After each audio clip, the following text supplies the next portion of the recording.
Saudi अरब में गए थे हमारे हजरत, तो वहाँ के बादशाह से कहने लगे तोप देखकर कि ये कितना फेंकती है, मतलब इस तोप की रेंज कितनी है। तो वह सऊदिया के बादशाह ने कहा वल्लाही आपसे कम फेंकती है। हो गया जवाब, जो कहना था मैंने कह दिया।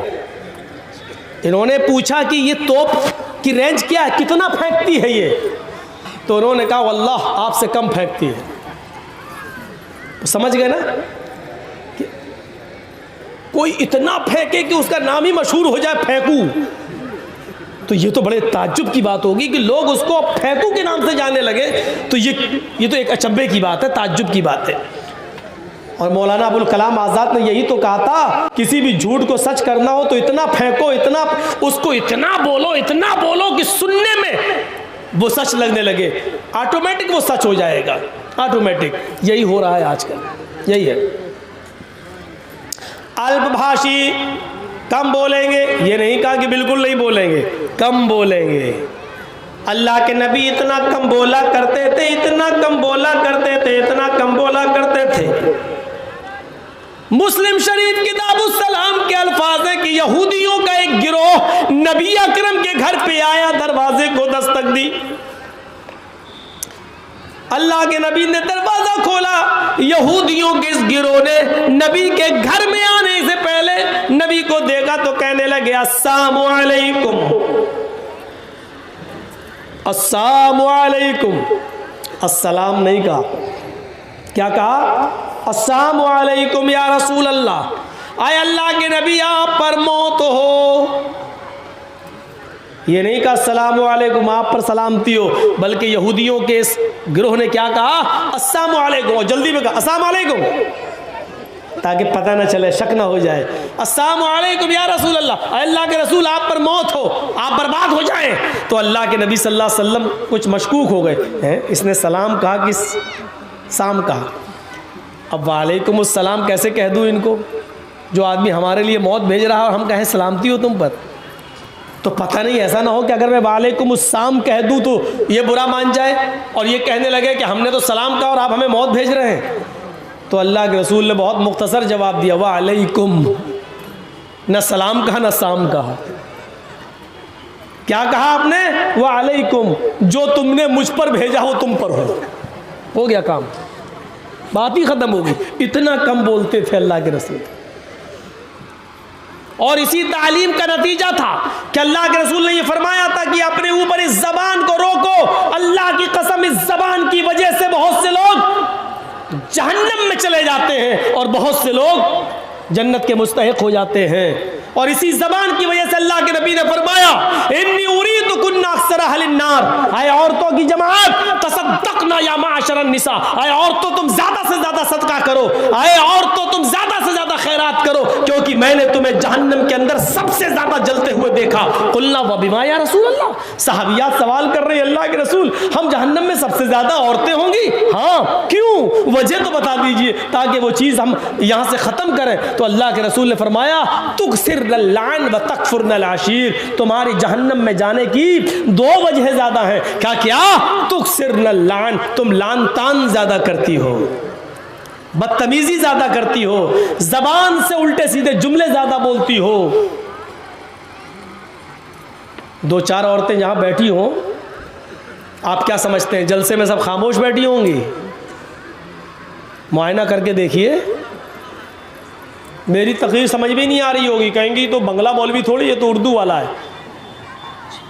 तेरी चप्पल कितने की? अच्छा ये कहाँ से लाई, कौन सी दुकान से लाई? ये सूट कितने का, ये साड़ी कितने की? आज तो उनकी ईद हो गई, जलसा होता तो ईद का दिन होता औरतों के लिए।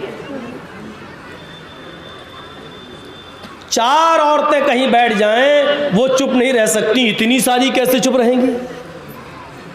मछलियां पक रही होंगी, अच्छा है कि दूर इंतज़ाम किया जो यहाँ तक आवाज़ नहीं आ रही, वरना बहुत सी जगह तो बिल्कुल करीब में कर देते हैं कि जर्जी साहब भी डिस्टर्ब होते रहते हैं, इनकी सुने कि अपनी सुनाए। किसी बादशाह ने कहा था ना कि जो सबसे बड़ा झूठ बोलेगा उसको सबसे बड़ा इनाम देंगे, तो झूठों की कमी तो थी नहीं। एक आया झूठ बोला ना हक, कोई बड़ा नहीं, हमारे साहब अगर उस ज़माने में होते तो सबसे बड़ा अवार्ड इन्हीं को मिलता कि तुम वाकई तुम ही इस अवार्ड के लायक हो। बड़े बड़े झूठे आए, फेल कर दिया बादशाह ने, नहीं तुम अवार्ड के मुस्तहक नहीं हो। एक और आया लास्ट में, कहने लगा मेरा भी झूठ सुन लो। का क्या? आज मैं रात में सोया, मैंने ख्वाब में देखा कि जहाँ तक मेरी नज़रें जा रही हैं औरतें ही औरतें बैठी हुई हैं। बादशाह कहता भाग, ये कोई झूठ है? अरे ख्वाब में हो सकता है देखा हो, झूठ बताओ। उसने कहा पूरी बात तो सुनो मेरी। का क्या? मैंने ख्वाब में देखा कि जहां तक मेरी नजरें जा रही हैं सारी औरतें ही औरतें बैठी हुई हैं और सब खामोश हैं। बादशाह कहता क्या? का सब खामोश है? कहता हट, ये नहीं हो सकता। तो क्यों? का मेरा तजर्बा, दो औरतें एक साथ बैठ जाए तो खामोश नहीं रह सकती, तू कह रहा है इतनी औरतें सब खामोश, इससे बड़ा झूठ तो कोई हो ही नहीं सकता। तू सबसे बड़ा अवार्ड के हकदार है। उसको सबसे बड़ा अवार्ड दिया बादशाह ने। तो हमारी माँ बहनें ज़रा संभल के रहें, वरना ऐसी बातें हम बोलते ही रहेंगे और वो समझेंगे मेरी बेइज्जती हो रही है।